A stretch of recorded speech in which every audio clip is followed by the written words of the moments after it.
Сейчас 4-й час, и дело движется. Уже платье почти готово.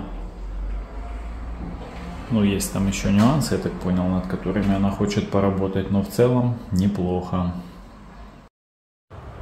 А не запилить ли мне видео вот такого формата? Вертикальное, для разнообразия. Значит, я хочу сказать о моем низкоуглеводном тупике, в который я попал. Ну, если можно его таковым назвать, так как я сейчас стабильно уже несколько дней потребляю не больше 100 граммов углеводов. Это включая клетчатку. Там клетчатки из этого, ну, до 20 грамм доходит, но обычно меньше, там в среднем 15, может там 18. Вот. И в чем тупик? Собственно, я планировал дойти до этого уровня 100 грамм и думать, что делать дальше. Переходить мне в что-то похожее на карнивор или, может быть, увеличивать угли. Но я хотел смотреть состояние и как бы принимать решения. Плюс я думал сдать какие-то анализы и решение о переходе на тот же нестрогий карнивор, допустим, принимать уже имея на руках анализы. По холестерину, в частности, смотреть, какое состояние и так далее. Но получилось все намного быстрее почему-то. Я имею в виду достичь этого уровня в 100 грамм. И анализы мне пока что не светят. Здесь в Германии это очень дорого. А я хотел бы прям полноценные, развернутые. И врач семейный вряд ли мне такое назначит. Ближайший визит у меня к нему пока что не скоро, судя по всему. Поэтому с анализами пока тайм-аут. Вот. А 100 грамм углей я уже достиг. И все бы ничего, но меня волнует следующее. Чтобы потреблять 100 грамм углей в день, при этом не дефицит калорий не устраивать, мне приходится есть намного больше белков и жиров. То есть у меня при вот этих вот 100 граммах углей выходит, ну я скажу приблизительно, там каждый день чуть-чуть варьируется, но приблизительно там 130-140 грамм белка и приблизительно столько же жиров. И чтобы набирать эти остальные показатели, мне приходится есть довольно много мяса, довольно много жирного мяса. Сливочное масло, сыр и все такое. Молочные жиры типа кварка, ну это такой творожок немецкий. Молоко я пью каждый вечер, чашку минимум там 350 миллиграмм. Ну, в общем, я немного на измене в том плане, что не повышу я себе холестерин, который у меня и так там по значениям был высокий. Плохой холестерин, общий был повышенный. И триглицериды только у меня были нормальные. Я еще не до конца разобрался в этой теме холестерина. Там черт ногу сломит. Нужно очень долго все это изучать, разбираться, с искусственным интеллектом обсуждать некоторые детали. Ну, конкретно под себя, скажем так, по своим анализам, те, которые есть, допустим, думать, что как может быть там, к какой категории людей я отношусь по этому холестерину и так далее. В общем, мне еще нужно время, чтобы с этим всем разобраться, а потом уже экспериментировать. А пока еще я этого не сделал. А жирного уже начал есть намного больше.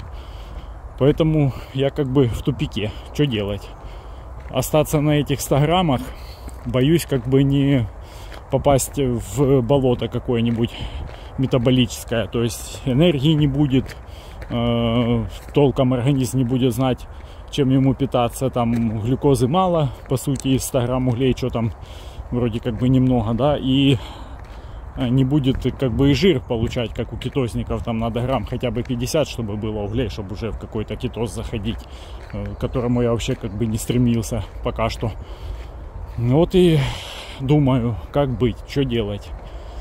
Я сейчас немножко поговорил с GPT-шкой, и он говорит, типа, ну, я сказал приблизительно, какой у меня баланс сейчас по еде, что я ем и так далее. Он говорит, да, в принципе, мол, ты не будешь висеть, типа, между двух огней, потому как у тебя достаточно вот этих вот жиров, белков для поддержания нормальной работы организма, и энергии тебе должно хватать, и как бы все у тебя окей, дефицита калорий нету, типа не парься. Но с другой стороны, я ему не рассказывал, сейчас конкретно этому GPT не рассказывал о том, что там у меня с холестерином и так далее, дал только общие данные по возрасту, там по росту, весу и по рациону. И он вроде как одобряет. Ну, а я вот переживаю за этот холестерин. Короче, не знаю, как-то так получилось быстро прийти к этим 100 граммам, и на самом деле это такая чепуха, то есть если там кто-то никогда не думал в этом плане, сколько это вообще 100 грамм углеводов, то это вообще почти ничего. То есть я съедаю, вот как мне получить эти 100 грамм углей, я съедаю из сладкого в день, что 8 грамм шоколада, это притом он еще там с орешками, что за прикольная штука. Какой-то боксик со скутера, что ли. Ну да, судя по всему. Прикол. Да, значит, 8 грамм шоколада. И это там уже около 3 грамм сахара добавленного. И потом где-то грамм 30, если в сухом весе, там крупы какой-нибудь, там гречки или риса. Потом яичница пару раз в день я ем, или омлет, или яйца, короче, 4-5 яиц. Мясо утром, мясо в обед, вечерком могу печенки поесть там с этой яичницей. И потом еще, бывает морковку я тушу там с этим мясом, иногда там картошку, если с сельдью, ну, в общем, такое, чуть-чуть там, буквально там, я не знаю, на порцию, сколько там грамм, может 50 тушеных, да нет, даже столько не бывает, меньше. Вот, потом печенюшку маленькую, грамм на 12 с молочком я всегда принимаю, то есть в молоке там же этой лактозы дофига, сахара этого.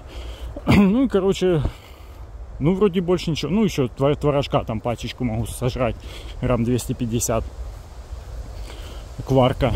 И получается вот как раз и выходит где-то под эту 100. Ну могу там арбузика еще трамбануть. Ну, финик там на обеде какой-то один съесть, пока еще от них не отказался. Вот и получается около 100 грамм углей. По сути, никаких гарниров, ну вот кроме этих 30 грамм, больше и сюда не поместится. И вот что делать, как быть, короче, не знаю. Но надо что-то решать, потому что я уже зашел, вот эти 100 грамм у меня устойчиво. Я вроде и, ну, сильно, короче, не задумывался. Я себе цель поставил, типа 100 грамм, и погнали. При этом же каких-то овощей там ничего я практически не ем, кроме вот этой вот морковки. Там, ну, сегодня на перекус съел яблоко там вместо арбуза. Вот. Хз. Короче, надо думать, и тут никто ничего не посоветует, потому что как бы тут от меня зависит, да, что я хочу, какие анализы у меня и так далее. Ну, а хочу я что? Хотел попробовать опуститься сначала до 100 грамм, посмотреть на самочувствие, и потом плавненько двинуться туда еще ниже, но чтобы это было не кето, а что-то вроде не строгого карнивора. То есть мне импонирует, есть много мяса, много жира, но при этом у меня же пока что, я считаю, недообследованный желчный, там где полипы якобы много. Потом высокий, тоже я считаю, недообследованный холестерин. Не то что недообследованный, а не совсем понятна его природа, почему она у меня. Ну, псориаз в ремиссии, вот это вот все.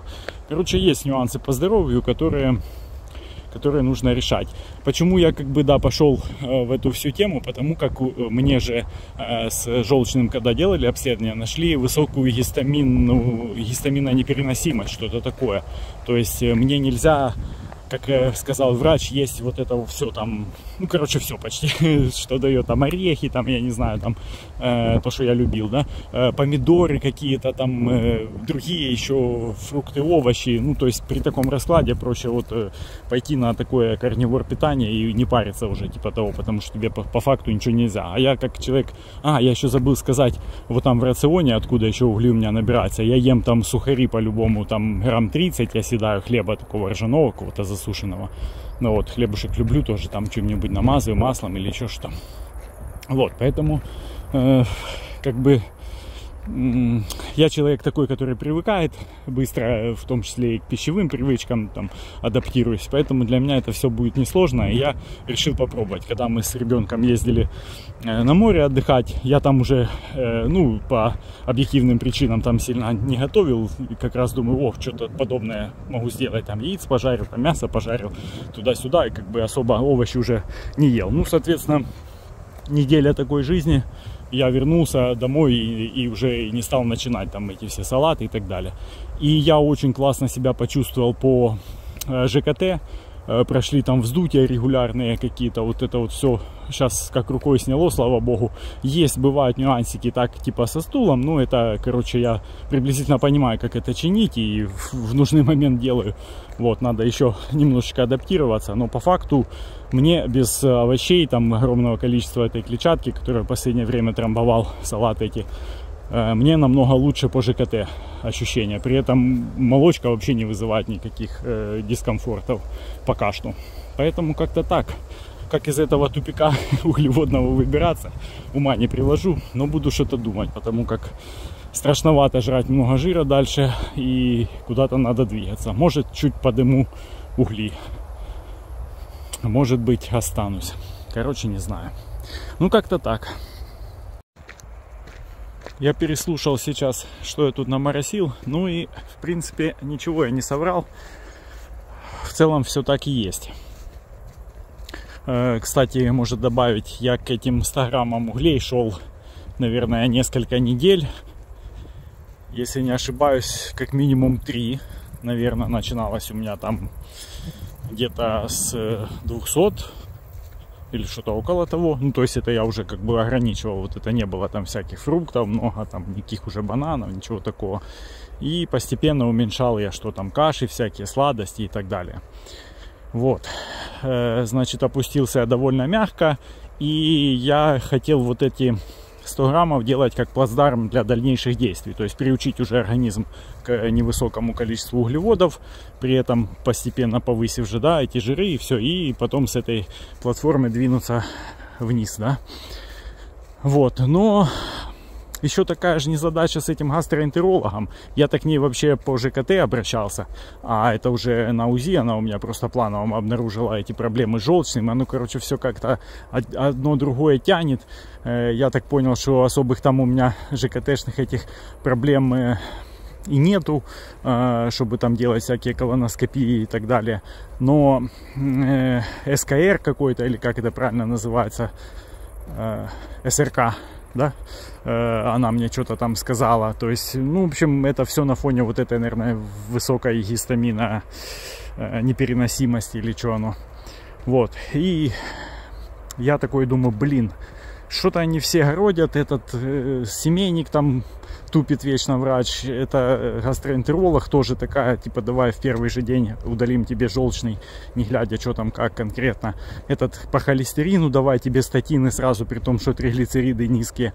То есть явно можно было бы дообследовать. То есть он тут, короче, как боррелиозом я заболел, и уже ему четко говорит его этот...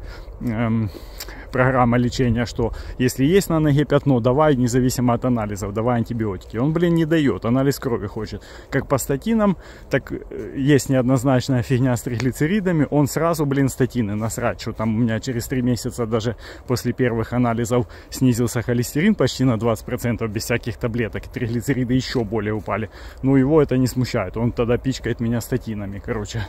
А в данной ситуации, ну, в общем, я понял, что врачи эти, короче, те еще бракоделы, и надежды на них нет. Поэтому я начал сам закапываться в это все, разбираться, и решил, прежде чем удалять всякие желчные, садиться на статины и так далее, попытаться разобраться в своем метаболизме, а прежде чем в нем разобраться, попытаться стать на какое-то такое питание, которое было бы базой, да, от которой оттолкнуться. И вот я для себя выбрал такой путь. То есть убрать гистамина, вроде которое, да, оно мне и так противопоказано при всяких псориазах, это гистамина непереносимости и так далее. Вот стать на какую-то такую платформу, и пускай она будет чуть-чуть там, да, в жире, вот это вот все, и потом от этого оттолкнуться, подкрепившись анализами, понять, куда мне все-таки двигаться. Так ли страшен этот у меня холестерин.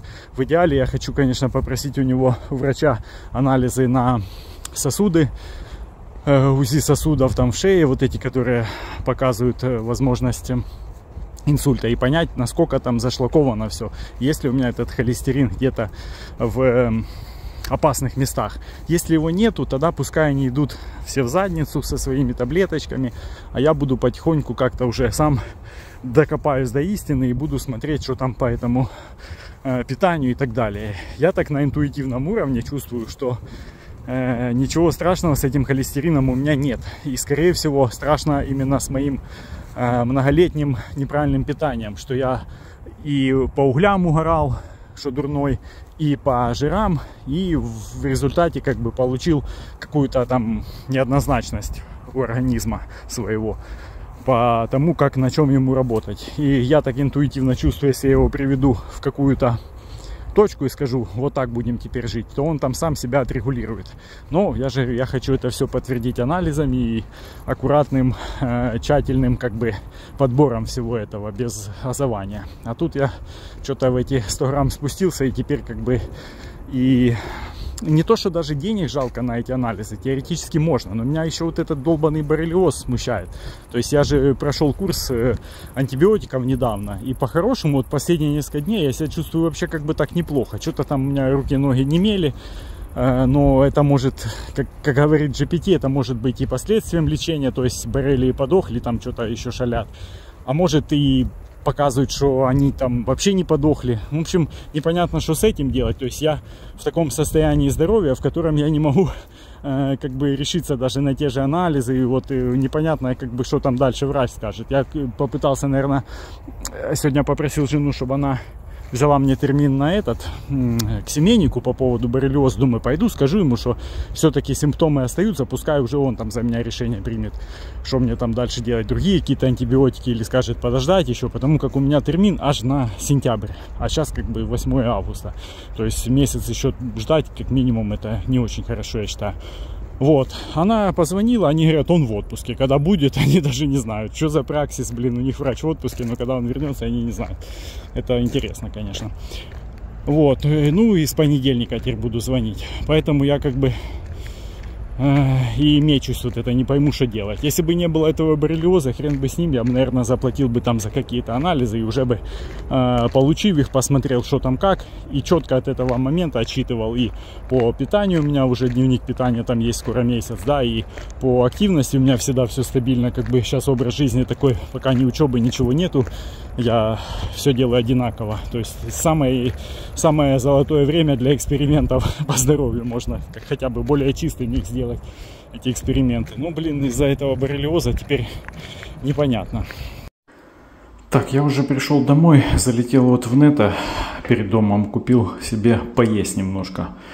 Зашел мне этот фарш, я на днях как-то брал тоже такую пачечку, здесь 800 грамм.